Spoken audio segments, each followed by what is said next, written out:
Welcome to Cerebral Women in Paris Art Talks podcast. I'm Phyllis Hollis, your host. Years ago, after hearing an artist say art will save us, my intellectual curiosity was sparked, and I began a journey to understand exactly how.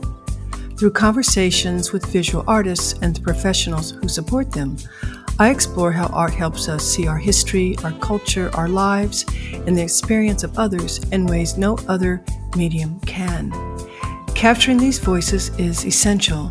They remind us of the power of art and the importance of noticing life's simple beauty.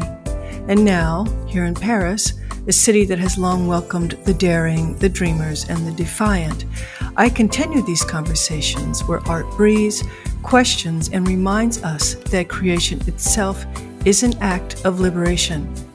Welcome and enjoy Cerebral Women in Paris. This episode features Johanna Mirabel. Born in Colombes, France, she is a French artist of French Caribbean descent, living and working in Paris.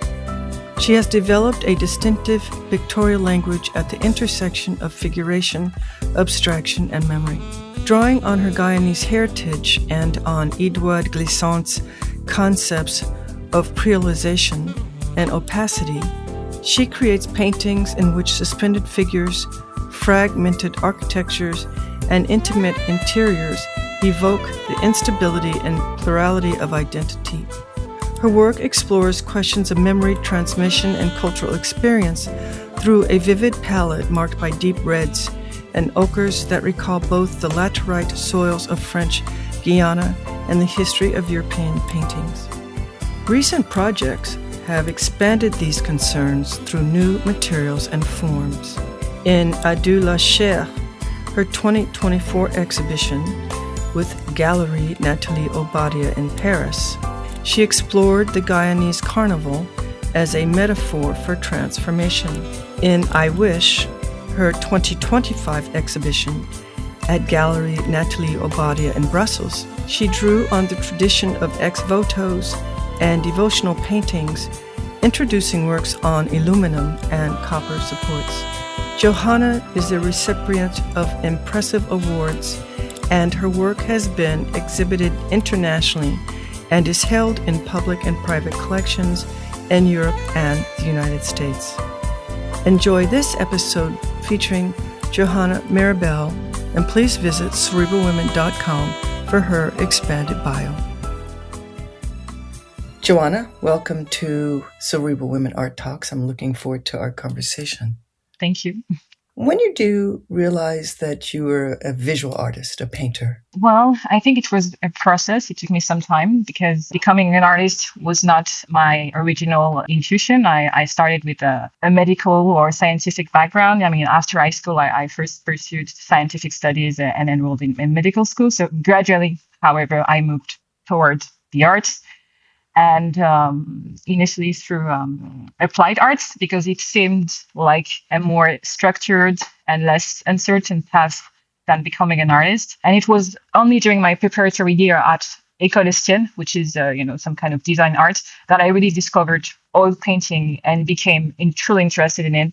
And then I decided to study at the Beaux-Arts de Paris. You commented on oil painting. Did you ever work with acrylic? Not really, not a lot. Actually, my first encounter with art was through drawing. And I think, as a child, I saw it mainly as a form of entertainment. But it was always something that deeply interested me. I remember a series of small art books that my sister and I received very, very young.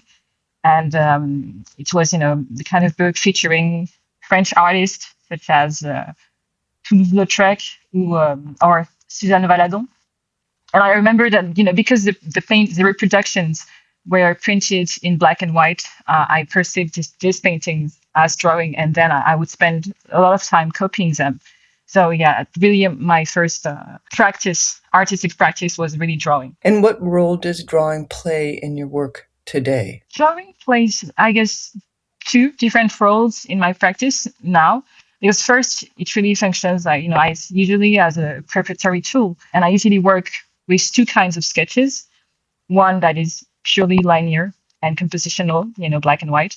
And it's about defining the structure of the painting, the main lines, spatial organizations, and sometimes the figures. And the other kind of sketches is really only on color. And those color studies are often made with watercolor to create, the fluidity that will allow me to experiment with abstraction. But in this sense, drawing is really the skeleton of the work.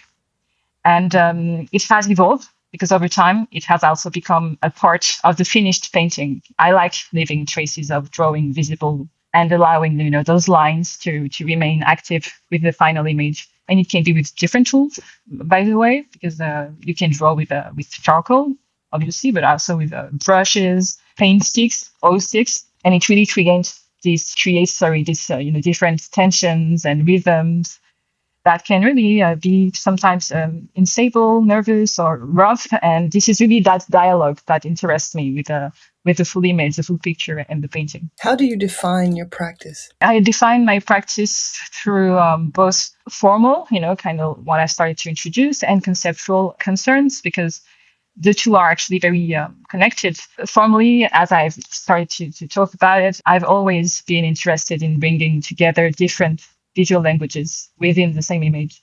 So my paintings often oscillate between abstraction and figuration.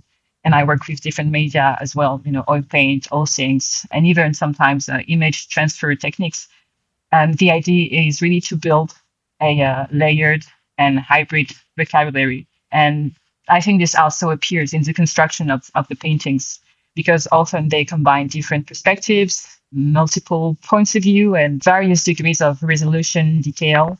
So the spaces created like this, they really invite several ways of reading the image rather than a single and stable viewpoint. Usually some areas remains almost unfinished, and other ones are going to be very highly worked, like the floors, that kind of things.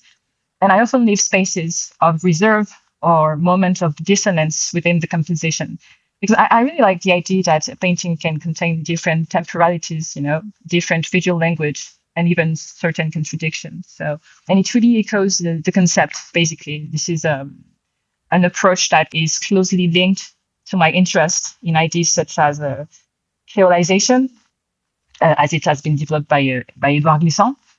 And, to sum it up a little bit, as an Afro-descendant artist, I'm really interested in the impossibility of reconstructing a pure, linear, or singular origin. So instead, I'm drawn to questions of contact, transmission, relations, and the way in which, those things, identities and cultures are shaped through partial movement, inheritance, and so on. Are your life experiences reflected in your work? I think so. And sometimes it's even, hard to really dissociate my experiences in life from, my work, because since graduating from the Beaux-Arts de Paris in 2019, I've spent several years moving from one residency to another, often for periods like 3 months to 6 months. So for almost 5 years, I was constantly relocating, sometimes several times a year in France and abroad. So that was, it became really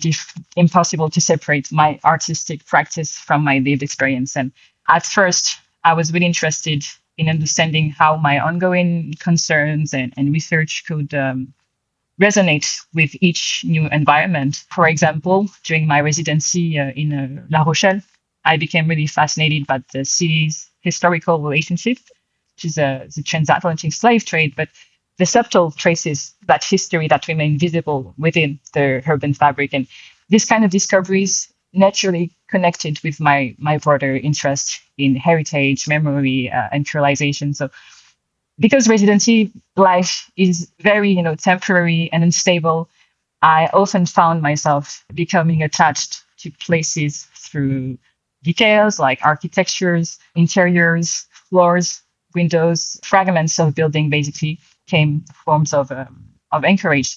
And they entered my paintings because they were among the few stable elements within this constantly shifting environment. More generally, I always try to remain open to the places I visit, I inhabit, and to allow them to shape my work. Was there a particular artist or professor that impacted your thinking early on? Well, at the Beaux-Arts de Paris, Very few professors had the direct impact on my work partly because the studio heads, the main teachers, were rarely present back then. So one person who was important to my development was Pascal Accoyer. She used to teach painting techniques. So through her class, I spent a great deal of time studying and copying painters such as Velázquez, Caravaggio, and it really sparked my interest in earthstones, ochres, and the role of underpainting that you can really see in my works nowadays. So that was the main reference. But however, the person who had the greatest influence on me was the artist Jérôme Zonder, who was not a teacher at the Beaux-Arts, but I began working with him during my second year at the Beaux-Arts because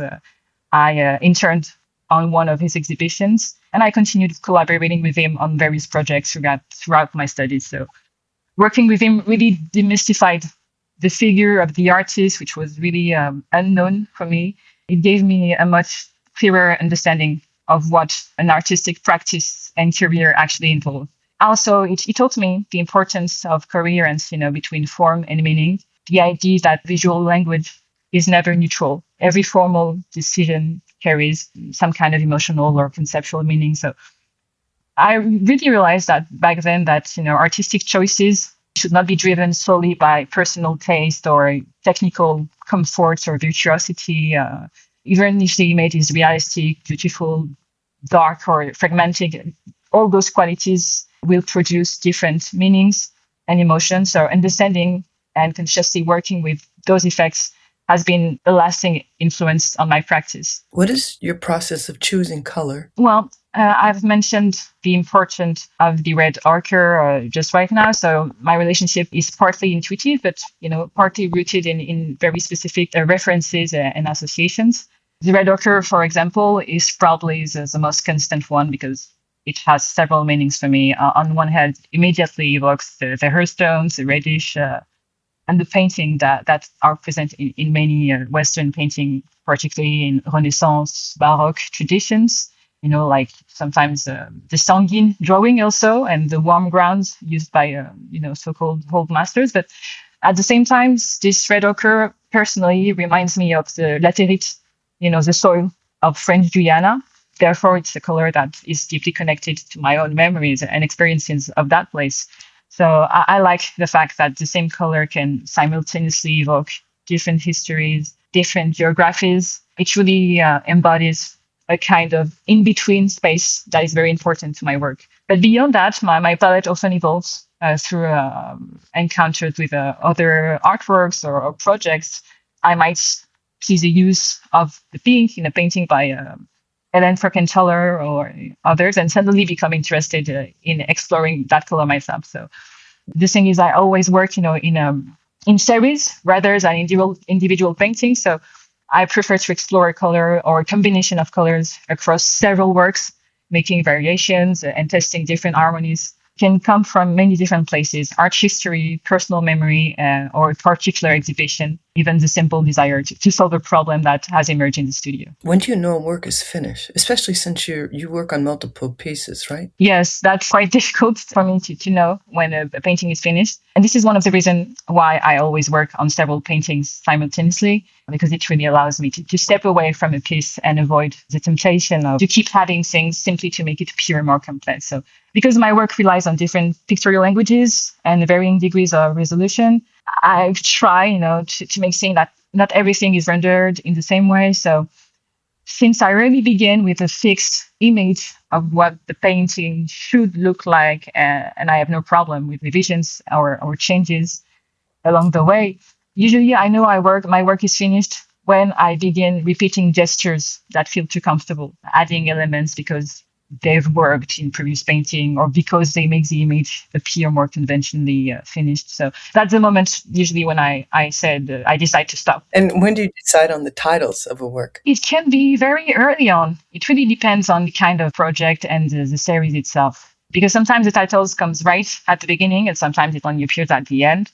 As I said, I usually work in series. So I'm often thinking about a whole exhibition and not a single painting. So I think about a theme and about how each piece relates to that larger body of work. So I might already have, really early on, quite some ideas for titles or at least a list of possible titles connected to the series. Yes, and if I realize that, for instance, a phrase might be too restrictive to work as a title of an exhibition, but that it could be perfect for an individual piece, I want to avoid, the present works as untitled. And at the very beginning of my practice, I had a different way of dealing with that. Since I was painting domestic spaces, I would simply title the work living room or sleeping room and so on, followed by a number. And in a way, it was my way of avoiding untitled. But at the same time, I've always been very careful not to give a work a title that could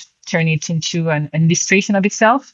I never want to paint a title or to give viewers such a precise reading that the works can only be understood through that single lens. But I think working in series really helped me avoid that. I almost see the work, as pieces of a puzzle, and the meaning is spread across different works and remains more open. Do you think about your audience while you're working? Not really, I think, because I've often said that I'm really interested with spaces and territories, and I think those questions matter more to me than the idea of a specific audience, because the place where the work is shown is more important to me. Even in places that are considered very selective or not particularly accessible, like contemporary art fair, for instance, you still encounter very different kinds of people. They just, they don't come for the same reasons and at the same time, but still there is very large audience usually. So I don't really think in terms of particular audience. If I know that an entire series of work will be shown together, then I work differently. I pay attention to how the pieces will relate to one another, because I don't want them to become repetitive or redundant. So yeah, that's more the thing that will really influence me. Do you listen to music while you're working? Not exclusively, because I also listen to podcasts and what I choose usually really depends on the state of the painting. When I need a lot of concentration, I often listen to music. Sometimes I will only put 2 or 3 songs on repeat, or even a single one for hours. And the goal is really to create some kind of neutral background that would allow me to focus completely on the work without being distracted by constantly changing noise. And when I'm working on more repetitive or thematic tasks, like, painting floors or certain patterns, areas I require less decision making, then I will listen to podcasts, and it can be many things. So I enjoy having something to accompany those more mechanical moments in the studio. How do you keep learning? I think that learning is closely connected to the desire not to repeat myself. I never want to simply reproduce what I already know how to do, or become trapped by a formula, even if certain expectations exist around my work. But I'm fortunate to work with a gallery that gives me a great deal of freedom and does not expect me to make the same paintings over and over again. So I try to make full use of that freedom. And of course, learning comes from looking at art. I visit exhibitions, discover new artists, and remain curious. But I think it is quite important sometimes to return to things that have accompanied me for a long time. And sometimes I can go back to, old books, revisiting old references can be just as stimulating as discovering new ones. Do you feel Black art can be defined? I think it can, but, only if we understand it as a category rather than a fixed aesthetic or a set of themes that Black artists are expected to address.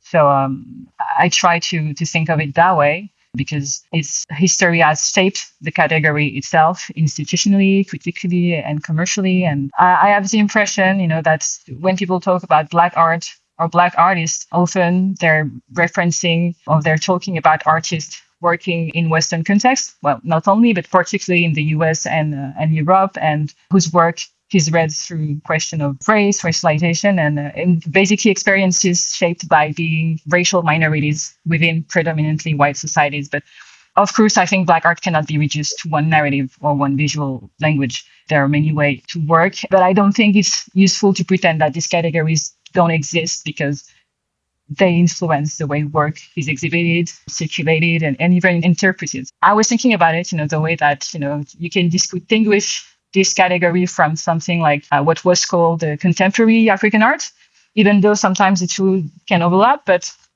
it has its own historical and market context. And during, this area, I think the visibility, but, it can also, uh, we also saw how quickly markets can produce certain narratives or invest in them and then move on. So those things are very important. And what I really care about is, being careful to position myself, to look at what other artists are doing, avoiding, narratives that could become dominant because, when you're an artist in France or in the United States, those are places with a capacity to shape global conversation about art and identity. So I think that's basically how I try to to be interested in images. That's why I try to be interested, in images that speak about beauty, intimacy, complexity, memory, and transformation. Because I want my work to acknowledge difficult histories without allowing those histories to become the only horizon through which Black lives can be imagined. What are you excited about right now? I just came back from a residency with La Villa Albertine in Miami. The residency was done with my sister, Johanna Mirabel. So I'm still in the process of reflecting on this experience to see how it can, connect with my work. The residency was more about our work together in installation, collective memory, how it is shared, how it is experienced, how it's never an individual things. You have different phenomena that influence what we perceived as personal identity, things that we experience unique. I would really like it to reflect in my painting, not just the installation work. The second thing is my work around the ex-votos. I mentioned the different tools used, but I have not mentioned the fact that I work on different supports. Last year, I've started working on metal plates. And that was very interesting because the supports behave very differently. It can be very absorbent and also very reflective. So I would like to keep working on it and see how this form can be used with my recent experience. Can you share with us how your different experiences at the various residencies impact your practice? As I've mentioned, this was really my goal when I left the Beaux-Arts de Paris. I really wanted to spend the next year moving a lot, and it created basically, deadlines. It was very challenging because I had limited time to think about new forms and new ideas in different contexts. I feel like I really needed to be relevant and to make sure that my work would convey meaning in those very specific spaces, and see how my interest in creolisation, in history, memory, really echoed in those specific spaces. Then you have very practical challenge like the size, the places you have to work, because only working in residences can be quite limiting. But also it's the best. Well, to me, it was the best way to make sure that I would always have a space to work, that I would always be able to interact with other artists, other professionals. And I think, it really shaped my work that way. As an artist, what would you say have been your most substantial challenges? I'm thinking about 3 big challenges. The first one concerns probably consistency and longevity within my practice. I often ask myself how I can continue developing my work without simply repeating myself or turning my visual language into a caricature. And at the same time, I don't necessarily want to make radical shifts that would, completely disconnect my current work from what I've done before. So it's probably one of the biggest challenge. And I can also become bored by repetition quite easily. So I've always had the desire to keep searching and remain open to new possibilities in order not to feel trapped by the expectations that may come with having a recognizable style, even though sometimes you want to be able to build this kind of a very recognizable aesthetic. So that's a deal of freedom in being an artist, but there are also frameworks of interpretation and an expectation that I know I cannot completely escape. But the second challenge is much more pragmatic. I think it's making a living as an artist. And it's about, finding a way to make the work I genuinely want to make, while also understanding the context in which it exists it doesn't require a very strategic or career-driven mindset, I think, but it's about consistency and intellectual honesty, and being aware of what I'm doing in relation to what other artists have done before me and what artists are doing today. So this is why I try to be, transparent about, my influences, my references. It helps me understand where I position myself. And it helped me to identify what truly belongs to my own visual language and what places my work in conversation with other artists and tradition. Perhaps the last one concerned maybe representation, I think, because it's important to me to depict people who resemble me, particularly Black women. I also want to avoid reducing Black bodies to narratives that are exclusively centered on violence, trauma, or oppression.